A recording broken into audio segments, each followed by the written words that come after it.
Hello दोस्तों, नमस्कार। आप सभी को आपके YouTube channel JMS coaching classes में स्वागत है। अगर आप हमारे चैनल पे नए हैं तो हमारे चैनल को सब्सक्राइब कर ले ताकि इससे रिलेटेड कोई भी वीडियो अपलोड हो तो इसकी सूचना आपको मिल जाए। चलिए चलते हैं आज के टॉपिक पे। आज का टॉपिक है हमारा क्लास 8 का वर्ग और वर्गमूल। आज हम लोग क्लास 8 का वर्ग और वर्गमूल चैप्टर देखेंगे। आप हमारे वीडियो को शुरू से अंत तक जरूर देखें। चलिए देखते हैं हम तो वर्ग और वर्गमूल। सबसे पहले हम समझेंगे वर्ग और वर्गमूल है हमारा टॉपिक। तो वर्ग और वर्गमूल क्या होता है? तो वर्ग कहने का मतलब ये हमारा वर्ग हो गया, तो ये वर्ग नहीं है यहाँ पे। तो वर्ग कहने का मतलब है कि वर्ग जब हम किसी संख्या को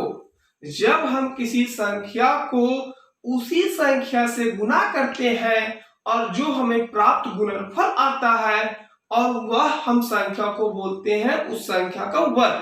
यानी कहने का मतलब है कि जब हम किसी संख्या को गुना करते हैं वही संख्या से और जो हमारा प्राप्त गुणनफल आता है वह उस संख्या का वर्ग हो जाता है।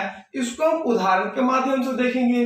जैसे हमारा यहाँ पे 4 का स्क्वायर है, तो 4 का स्क्वायर का मतलब है 4 का स्क्वायर 16, यानी कि 4 गुना 4 बराबर 16।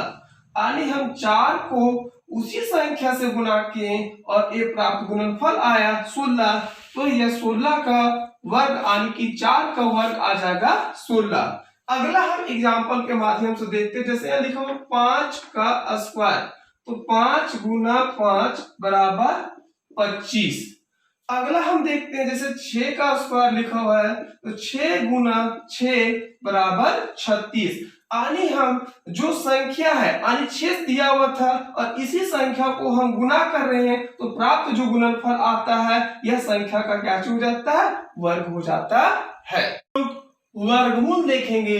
वर्गमूल का मतलब क्या होता है? जैसे हमारा यहाँ दिया हुआ है 625 का वर्गमूल कितना होगा, यानी ये रूट में होगा और इसका 625 का रूट कितना होगा। तो हम थोड़ी सी देखते हैं यहाँ पे थोड़ा सा कि 625 का वर्गमूल कैसे निकालते हैं। जैसे यहाँ लिखा हुआ 625, इसे हम दो विधि से निकाल सकते हैं। इसे हम भाग विधि से भी निकाल सकते हैं और इसे हम गुणनखंड विधि से भी निकाल सकते हैं। तो देखिए भाग विधि से हम बताते हैं। भाग विधि से सीखेंगे हम इसको। देखें यहाँ 625 लिखा हुआ है, तो 625 पहले निकालने के लिए पहले यहाँ सबसे पहले 2 अंक का जोड़ा लगाना पड़ेगा। हमें ए साइड से नहीं लेना है, हमें ए साइड से लेना है। तो 1 और 1 2, इसका जोड़ा लगा दिए। अब यहाँ हमारे पास 6 है, तो 6 हमारा सिंगल, इसका जोड़ा नहीं लगाएंगे। अब हम इसमें से स्क्वायर का पहले नियम सीख लेंगे। उसके बाद जैसे हमारा होता है 1 का स्क्वायर 1 होता है, 2 का स्क्वायर हमारा 4 होता है और 3 का स्क्वायर 9 होता है और 4 का स्क्वायर 16 होता है और 5 का स्क्वायर 25 होता है और 6 का स्क्वायर 36 होता है और 7 का स्क्वायर 49 होता है और 8 का स्क्वायर 64 होता है और 9 का स्क्वायर 81 होता है और 10 का स्क्वायर 100 होता है। ये आपको आज करना पड़ेगा। और बहुत ऐसे दोस्तों या बच्चों को बहुत एक आज भी होता है, लेकिन अब हम लोग देखते हैं दोस्तों इस क्वेश्चन के इसके आधार से हम इसको सॉल्व करेंगे। यहाँ लिखा हुआ हमारा 6, तो यहाँ 6 है, तो यहाँ पे देखेंगे हम कि 6 यहाँ पे हम किसका स्क्वायर लें कि ताकि 6 से ज्यादा नहीं आना चाहिए। तो 1 का स्क्वायर 1 होता है, 2 का स्क्वायर 4 हुआ, 3 का स्क्वायर अगर हम ले रहे हैं तो यहाँ 9 आ जा रहा है, तो ये ज्यादा आ जा रहा है तो हम 2 का स्क्वायर लेंगे। तो यहाँ 2 हम लिखेंगे और 1 2 नीचे लिखाएगा और 1 2 यहाँ आ जाएगा। तो अगर 2 का स्क्वायर 2 का स्क्वायर होता है 4, यानी कि 2 को 2 से गुना करेंगे तो 4 होता है। अब हम इसे प्लस कर देना है और इसको माइनस कर देना है। ये 2 और 2 को हम प्लस करेंगे तो 2 और 2 हमारा 4 आ जाएगा। यहाँ पे हम सामने नहीं लिखेंगे क्योंकि यहाँ हमारा एक और संख्या लिखेंगे। अब इसे हम घटा देंगे, 6 में 4 घटाएंगे तो हमारा 2 आ जाएगा। उसके बाद हमारा एक दोनों संख्या एक ही बार उतरेगा। अब इसका इकाई अंक में हमारा 5 है, तो यहाँ सारा संख्या खत्म हो जा रहा है। तो यहाँ देखना है हमको किसका स्क्वायर में 5 आता है। जैसे यहाँ लिखा हुआ है, हम देखते हैं कि 5 का स्क्वायर में 5 आता है, तो यहाँ हम इसे 5 से पहले देख लेंगे, ये 5 से पूरा पूरी कट जाएगा। तो 5 को 5 से गुना करेंगे तो 25, और 5 को 4 से गुना करेंगे तो 20, और हाथ वाला 2 जोड़ देंगे तो 22 हो जाएगा। अब ये 5 यहाँ पे लिखा जाएगा। अब इसे हम प्लस कर देंगे और इसे हम माइनस कर देंगे, तो ये पूरा पूरी कट जाएगा। और ये 5 और 5 को जोड़ देंगे तो 10, और 4 और 1 5 आ जाएगा। अब ये हमारा 625 का यानी वर्गमूल हमारा 25 हो जाएगा, यानी यही हमारा आंसर होगा। अब हम इसे एक और उदाहरण के माध्यम से देखते हैं। अब हमारा दूसरा उदाहरण है, यानी कि 144 का वर्गमूल कितना होगा। तो सबसे पहले ये 144 को 144 लिख देना है, और इसे है 100 जोड़ा मिला देना है। तो इधर से जोड़ा मिलाना, 1 और 1 2 अंक का जोड़ा मिला, इसका जोड़ा नहीं है, तो ये बिना जोड़ा का रहेगा। अब यहाँ हमारा 1 है, तो हम किसका स्क्वायर लेंगे कि ताकि हमारा 1 से ज्यादा नहीं आना चाहिए, तो हम 1 का स्क्वायर लेंगे। तो यानी 1 का स्क्वायर हम लेंगे तो 1 ऊपर में 1 और 1 नीचे, और 1 यहाँ आ जाएगा। और 1 का स्क्वायर 1 होता है, इसको प्लस कर देना है, इसको माइनस कर देना है। 1 और 1 को हम जोड़ेंगे तो 2 आ जाएगा, और 1 में 1 घटेगा तो 1 कट जाएगा। अब ये यहाँ हमारा 44 उतर जाएगा। ये जब भी उतरेगा तो ये दोनों संख्या उतरेगा, क्योंकि यहाँ पे हमारा 2 संख्या का जोड़ा लगा हुआ है। अब ये जब पूरा संख्या उतर गया तो यहाँ देखते हैं हम कि इसका इकाई अंक में 4 है, तो देख रहा है कि क्या इसमें से हमें 4 किसमें आता है। तो 1 का स्क्वायर 1 और 2 का स्क्वायर 4। ये पहले हम 2 से ट्राई कर लेंगे, अगर 2 में जब नहीं आएगा तो हम देखते हैं 8 में आ रहा था, तो पहले हम 2 से देखेंगे। तो 2 का स्क्वायर यहाँ पे है हमारा 2, ऐसे पहले इसे टॉप में देख लेंगे तो ये हमारा आ जा रहा है। अब इसे हम 2 1 ऊपर लिखेंगे, 1 2 नीचे लिखेंगे, और 1 2 यहाँ आ जाएगा। और 2 और 2 इसे गुना करेंगे तो 2 दूनी 4 हो जाएगा, और 2 दूनी 4 आ जाएगा।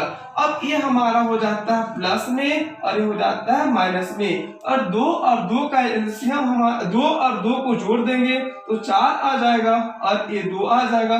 इसको घटा देंगे तो 4 में 4 कट जाएगा, और ये 4 में 4 कैंसिल हो गया। यानी हमारा 144 का वर्गमूल हमारा 12 हुआ। इसे हम भाग विधि से निकाल सकते हैं। अब हम यही क्वेश्चन को हम गुणनखंड विधि से भी निकाल सकते हैं। जैसे हमारा यहाँ पे लिखा हुआ है कितना 144, तो 144 का हम सबसे पहले एलसीएम निकालेंगे। इसका इकाई अंक में 2 है, तो 2 से कटेगा, तो 7 दूनी 14 और 2 दूनी 4। फिर इसका इकाई अंक 2 है, तो फिर ये 2 से कटेगा, 2 तिया 6, 1 बचेगा, और 6 दूनी 12। फिर इसे हम 2 से काटेंगे, 2 1 2, फिर 1 बन जाएगा 16, 2 8 16। फिर इसे हम 2 से काटेंगे तो 2 9 18, और इसे फिर हम 3 से काटेंगे तो 3 तिया 9। तो हमारा एलसीएम आ गया 2 गुने 2 गुने 2 गुने 2 गुने 3 गुने 3। तो हम अभी भी बताए थे कि वर्गमूल में 2 अंक का जोड़ा लगाएंगे, तो इसमें हम 2 अंक का जोड़ा लगाते हैं। तो 1 और 1 2, ये 1 में हो जाएगा, 1 और 1 2, ये 1 में हो जाएगा, और ये 3 और 3 1 में हो जाएगा। यानी यहाँ से निकल कर आएगा हमारा 2, और यहाँ से निकल कर आएगा 2, और यहाँ से निकल के आएगा 3। अब हम इन तीनों को गुना कर देंगे, तो 2 दूनी 4 और 4 तिया 12। अब हम इसमें भी हमारा 12 आंसर आया, और भाग विधि से भी हमारा 12 आया। अब हम दोनों विधि से आंसर सेम आता है, बट निकालने के तरीका अलग अलग है। आप किसी तरह से भी निकाल सकते हैं। तो अब हम देखेंगे कि किसी संख्या का वर्ग कैसे निकाला जाता है। तो ये जनरल है, ये सबको पता होता है। बट अगर हमें ये 25 का स्क्वायर दे दे या फिर 22 का स्क्वायर दे दे तो हम इसे कैसे निकालेंगे ये सीखेंगे। अब हम इसे निकाल सकते हैं, जैसे यहाँ लिखा हो 22 का स्क्वायर, तो हम इसे 20 प्लस 2 कर सकते हैं। अब 20 प्लस 2 का होल स्क्वायर, अब हम इसे a प्लस b का होल स्क्वायर इक्वल टू तोड़ सकते हैं, तो फॉर्मूला होता है a square plus b square plus 2ab, ये फॉर्मूला होता है। देखिए यहाँ पे लिखा हुआ है a स्क्वायर, तो यहाँ पे हमें 20 को a मान लेना है और यहाँ पे 2 को हमें b मान लेना है। यहाँ लिखा हुआ a स्क्वायर, तो a का मान हो जाएगा हमारे पास 20 का स्क्वायर प्लस का प्लस हो जाएगा, ये लिखा हुआ b, तो b का मान हमारे पास हो जाएगा 2, तो 2 का स्क्वायर प्लस का प्लस, ये 2 का 2, फिर लिखा हुआ यहाँ पे हमारे पास a, तो a का मान हमारे पास 20 और फिर लिखा हुआ है b और b का मान यहाँ पे 2। अब हम 20 का स्क्वायर है, तो 20 का स्क्वायर हम करेंगे तो 20 का स्क्वायर हमारा 400 हो गया, प्लस का प्लस और 2 दूनी 4 हुआ, प्लस का प्लस, इसको गुना करेंगे हम, 20 दूनी 40 और 40 दूनी 80 हुआ। अब इसे हम जोड़ देंगे तो ये 0 4 0 तो 4 हो जाएगा, ये 8 और ये 0 8 हो जाएगा। अब यहाँ पे हमारा तीसरा संख्या है नहीं, यहाँ है, तो ये 484 आ जाएगा, यानी कि 22 का स्क्वायर हमारा 484 आ जाएगा। अब हम अगला सीखते हैं कि और कैसे निकालेंगे। जैसे हमारे पास यहाँ पे 26 का स्क्वायर है, तो हम कैसे निकालेंगे। तो 26 का स्क्वायर है, तो 26 को हम तोड़ेंगे तो 20 प्लस 6 में टूट जाएगा, होल स्क्वायर हो जाएगा। अब इसी फॉर्मूला पर तोड़ेंगे हम, a प्लस b का होल स्क्वायर बराबर a square plus b square plus 2ab। अब यहाँ देखते हैं हम लोग a स्क्वायर है, तो a का मान हमारा 20 और b का मान 6। अब यहाँ हम 20 का स्क्वायर हो जाएगा प्लस b लिखा हुआ है, तो b का मान हमारा 6 का स्क्वायर हो जाएगा, प्लस का प्लस 2 का 2 और यहाँ लिखा हुआ a, तो a का मान हमारे पास 20 हो जाएगा और a इंटू b और b का मान हमारे पास 6 हो जाएगा।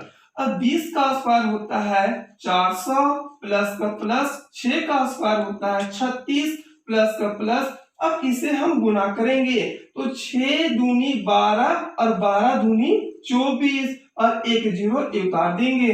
अब हम इस सारा संख्या को जोड़ देंगे तो 0 6 0 तो 6 हो जाएगा और ये 4 और 3 7 और ये 0 7 हो जाएगा, फिर ये 2 और ये 4 6 हो जाएगा, यानी 26 का स्क्वायर 676 हुआ। अब इसे हम शॉर्ट में अगर हम इसे निकालना चाहें, इसे हम जल्दी में निकालना चाहें तो कैसे निकालेंगे। जैसे यहाँ था हमारा 22 का स्क्वायर, तो ये 22 का स्क्वायर कर देंगे। अब 22 का स्क्वायर निकालना है तो इसे हम क्या करेंगे, पहले इसे इकाई और इसे दहाई मानेंगे। पहले हम इकाई का स्क्वायर करेंगे, इकाई का स्क्वायर यानी कि 2 का स्क्वायर करेंगे तो 4। अब इससे हम गुणा करेंगे ऐसे, 2 दूनी 4 और 4 दूनी 8, अब 8 हुआ। फिर ये दहाई वाला संख्या को वर्ग कर देंगे यानी कि 2 का स्क्वायर 4 हो जाएगा। इसका आंसर 484। हम ऐसे जल्दी निकाल सकते हैं। अब हम एक और देखते हैं, जैसे हमारा था 26 निकालना था, तो 26 का स्क्वायर था, तो सबसे पहले यहाँ इकाई हम 6 का स्क्वायर करेंगे तो 36 हो जाएगा, कैरी 3 बचेगा। अब इसे गुना करेंगे 6 दूनी 12 और 12 दूनी 24 और 24 और 3 को जोड़ेंगे तो 27 और बचेगा 2। अब फिर इसका स्क्वायर करना है 2 का स्क्वायर, तो 2 दूनी 4 और इसको 2 जोड़ देंगे तो 6 हो जाएगा। अब हम अगला देखते हैं कैसे निकाल सकते हैं। जैसे यहाँ लिखा हो 32 का स्क्वायर, तो सबसे पहले इसका स्क्वायर 2 का स्क्वायर 4 और इसको गुना करेंगे 3 दूनी 6 और 6 दूनी 12 और फिर ये 3 का स्क्वायर और 3 का स्क्वायर हमारा 9 और एक हाथ में था तो 10 हो गया। इस प्रकार से हम किसी भी संख्या का वर्ग आसानी से निकाल सकते हैं। ये हमारा कॉन्सेप्ट था। ये भी हमारा कॉन्सेप्ट है, लेकिन ये थोड़ा जल्दी हम निकाल सकते हैं। दोस्तों अब हम लोग देखेंगे कि पूर्ण वर्ग संख्या और अपूर्ण वर्ग संख्या क्या होता है। तो यहाँ हम देखें कि 1 का स्क्वायर 1 होता है, 2 का स्क्वायर 4 होता है, इसी प्रकार 10 का स्क्वायर 100 होता है। यानी कि कहने का मतलब है कि पूर्ण वर्ग संख्या किसे कहेंगे, तो जिस संख्या के इकाई अंक में, जिस संख्या का इकाई अंक में 1 रहेगा, 4 रहेगा, 9 रहेगा, 6 रहेगा और 5 रहेगा और क्या 0 रहेगा, तब ये संख्या है सो पूर्ण वर्ग संख्या हो जाएगी। जैसे यहाँ हम देखते हैं, जिस संख्या का इकाई अंक में 1 रहेगा, 4 रहेगा, 9 रहेगा, 6 रहेगा और 5 रहेगा और 0 रहेगा, तो वह संख्या है सो पूर्ण वर्ग संख्या हो जाएगी। जैसे में यहाँ हम देखते हैं, जैसे हमारे पास यहाँ 784 है, तो इसका इकाई अंक हमारा 4 है, तो 4 है तो यह हमारा पूर्ण वर्ग संख्या होगा। अब अगला हम देखते हैं, जैसे यहाँ लिखा हुआ है 20, 25, तो इसका इकाई अंक 5 है, तो यह भी हमारा पूर्ण वर्ग संख्या हो जाएगा। अब हम समझते हैं अपूर्ण वर्ग संख्या किसे कहते हैं, कि जिस संख्या का इकाई अंक में 2 रहेगा, 3 रहेगा और 7 रहेगा और 8 रहेगा, वह संख्या है सो अपूर्ण वर्ग हो जाएगी। कहने का मतलब है कि जिस संख्या का इकाई अंक में 2 रहेगा, 3 रहेगा, 7 रहेगा, 8 रहेगा, वह है सो अपूर्ण वर्ग संख्या हो जाएगी। जैसे हमारे पास यहाँ पे लिखा हुआ है, हमारे पास 522, तो इसका इकाई अंक 3, तो यह हमारा अपूर्ण वर्ग संख्या हो जाएगा। जैसे यहाँ पे हमारे पास लिखा हुआ है 146 नहीं, सॉरी, यहाँ पे जैसे हमारा 142 लिखा हुआ है, तो इसका इकाई अंक 2, तो यह भी हमारा अपूर्ण वर्ग संख्या हो जाएगा। अब हम इससे आधारित हम अगले वीडियो में हम क्वेश्चन को सॉल्व करेंगे। दोस्तों अगर आपको हमारा वीडियो अच्छा लगा होगा तो आप हमारे वीडियो को सब्सक्राइब और लाइक और शेयर